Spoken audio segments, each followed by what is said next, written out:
दीदी काकी, अंजलि दीदी के लिए शहर से फोन आया है। जल्दी से भेजो दुकान पे, नहीं तो फोन कट जाएगा। हाँ हाँ बेटा, अभी भेजती हूँ। अंजलि बेटा, तेरे लिए शहर से फोन है। सब काम छोड़ के जल्दी जाके सुन ले, नहीं तो फोन कट जाएगा।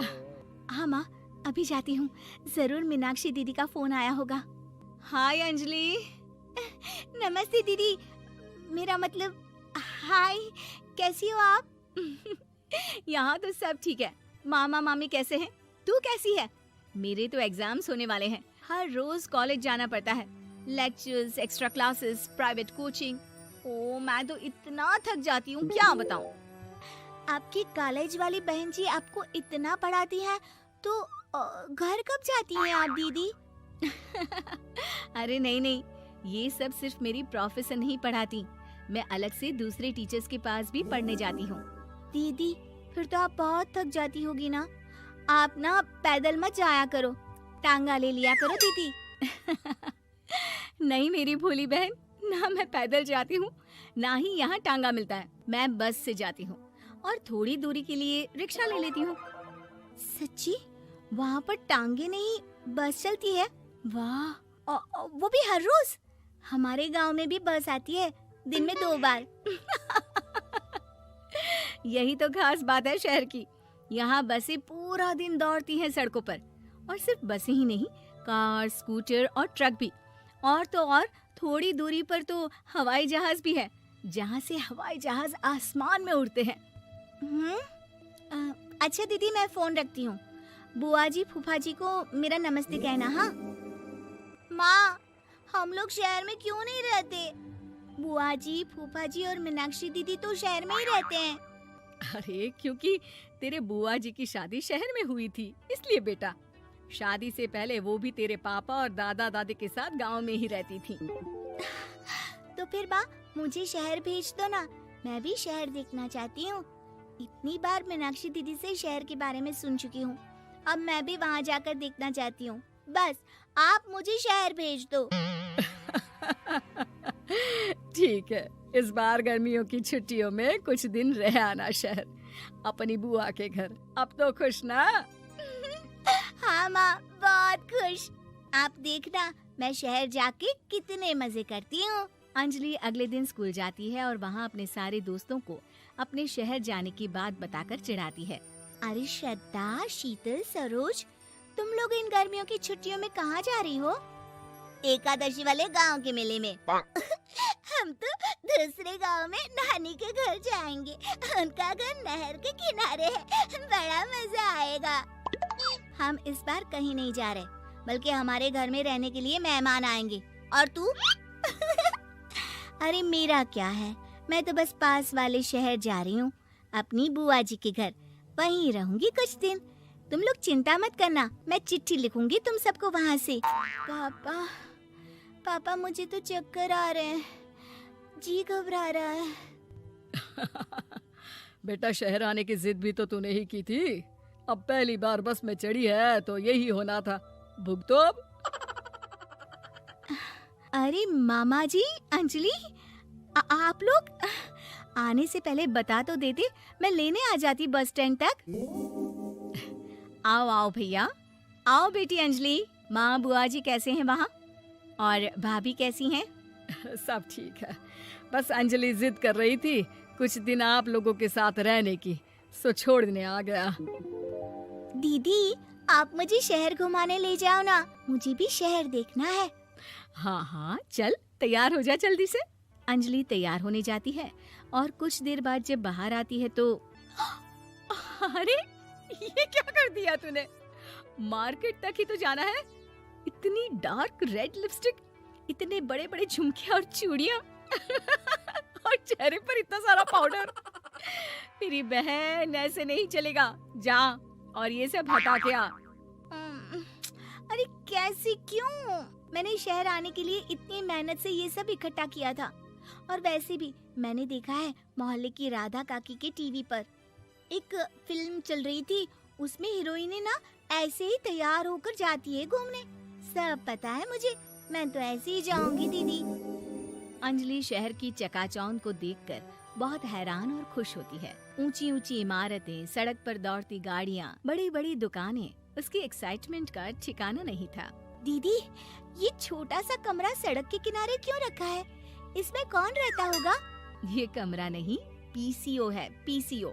यहाँ पर लोग फोन करने आते हैं, सिक्का डालकर। ओ, हमारे गांव में तो दुकान पे ही जाते हैं बात करने। अच्छा चल, तुझे रेस्टोरेंट में खाना खिलाने ले चलती हूँ। Excuse me, 2 plate noodles please and 2 Cola.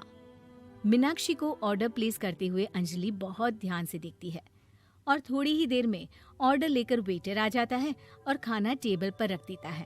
अरे, ये लंबी लंबी सेवइयाँ खाते कैसे हैं दीदी?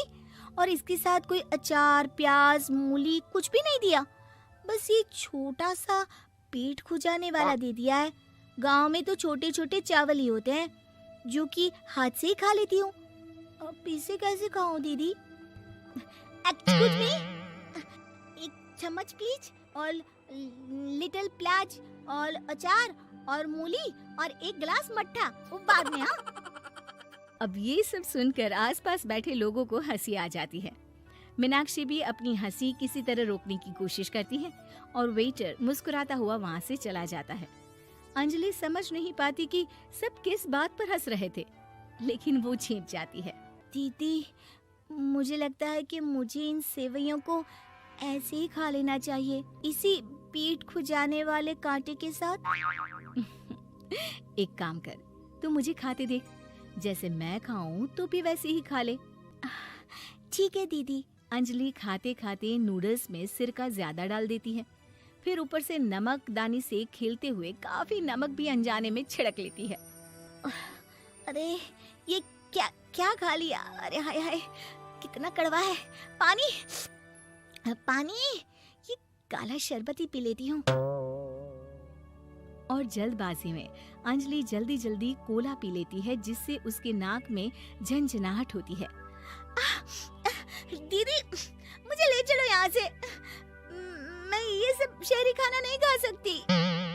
अब शर्म के मारे मीनाक्षी अपनी बहन को वापस घर ले जाती है और कहती है कि देख अंजलि, माना कि शहर और गांव एक दूसरे से बहुत अलग है, लेकिन इसका मतलब ये नहीं कि हमेशा शहर ही बेहतर हो और उस वजह से हमें वो सब करना पड़े जो हम नहीं कर सकते। शहर में सहूलतें तो हैं ही, पर चुनौतियां भी हैं। हम जहाँ भी रहें, हमें कभी अपने आप को कम या ज्यादा नहीं समझना चाहिए। और किसी भी नई जगह में ढलने में समय लगता है, उसके लिए तुम्हें दूसरों की नकल करने की कोई जरूरत नहीं है। बेटा, घूम लिया शहर या अभी और घूमना है? नहीं पापा, मैं अपनी गलती समझ गई हूँ। आप गांव ही ले चलिए मुझे। की एक बेटी थी, दिखने में बहुत सुंदर, और उसका नाम था रूपा। उसकी सुंदरता को देखकर ही सुषमा ने उसका नाम रूपा रखा था। लेकिन जैसे ही रूपा 3 साल की हुई और स्कूल जाने के लायक हुई, अमित के दिमाग में न जाने क्या सूझी कि उसने अपनी बेटी को लड़कों की तरह रखना शुरू कर दिया। अमित, क्यों इसे लड़कों के स्कूल में एडमिशन दिलवा कर आए हो? तो क्या हो गया, मेरी बेटी लड़की नहीं लड़कों की तरह बड़ी होगी। लड़कों की तरह रहेगी तो मजबूत बनेगी, लड़कियों की तरह रहेगी तो जिंदगी भर कमजोर रह जाएगी। अच्छा ठीक है, लड़कों के स्कूल में एडमिशन दिला दिया, वहाँ तक तो सही है, लेकिन आपने इसे स्कूल की ड्रेस भी लड़कों वाली दिलवाई है। क्योंकि मैं नहीं चाहता कि मेरी बेटी लड़कियों की तरह रहे। सीधी सी बात है, तुम्हें एक बार में समझ में नहीं आती क्या? अगले दिन शाम के वक्त, अमित आज आप ऑफिस से जल्दी आ गए ना, तो चलिए कुछ शॉपिंग करके आते हैं। हाँ हाँ, बताओ क्या चाहिए? वो मुझे ना रूपा के लिए कुछ कपड़े खरीदने थे और उसकी बर्थडे भी आ रही है, तो सोच रही थी एक अच्छा सा ड्रेस दिलवा देती हूँ। चलो ठीक है, हम साथ में चलते हैं। अमित और सुषमा एक शोरूम के अंदर पहुँचते हैं। आइए आइए भाई साहब, आइए बहन जी, ये है लड़कों का सेक्शन। यहाँ पर आपको लड़कों के कपड़े मिलेंगे। अरे भाई साहब, आपको गलत फहमी हुई है, हमारी बेटा नहीं बेटी है। लेकिन इसका हेयर कट और कपड़े देखकर तो मुझे लगा आपका शायद बेटा होगा। बिल्कुल लड़का, आई मीन लड़के जैसा दिख रहा है ना, दिख रही है। जी नहीं, ये मेरी बेटी है और इसका नाम है रूपा। इसका नाम तो रूप सी होना चाहिए था। चलिए जैसी आपकी मर्जी। वहाँ सामने की तरफ लड़कियों के कपड़े हैं। अरे नहीं नहीं मेरी ऐसी और वीडियो देखने के लिए सब्सक्राइब करें।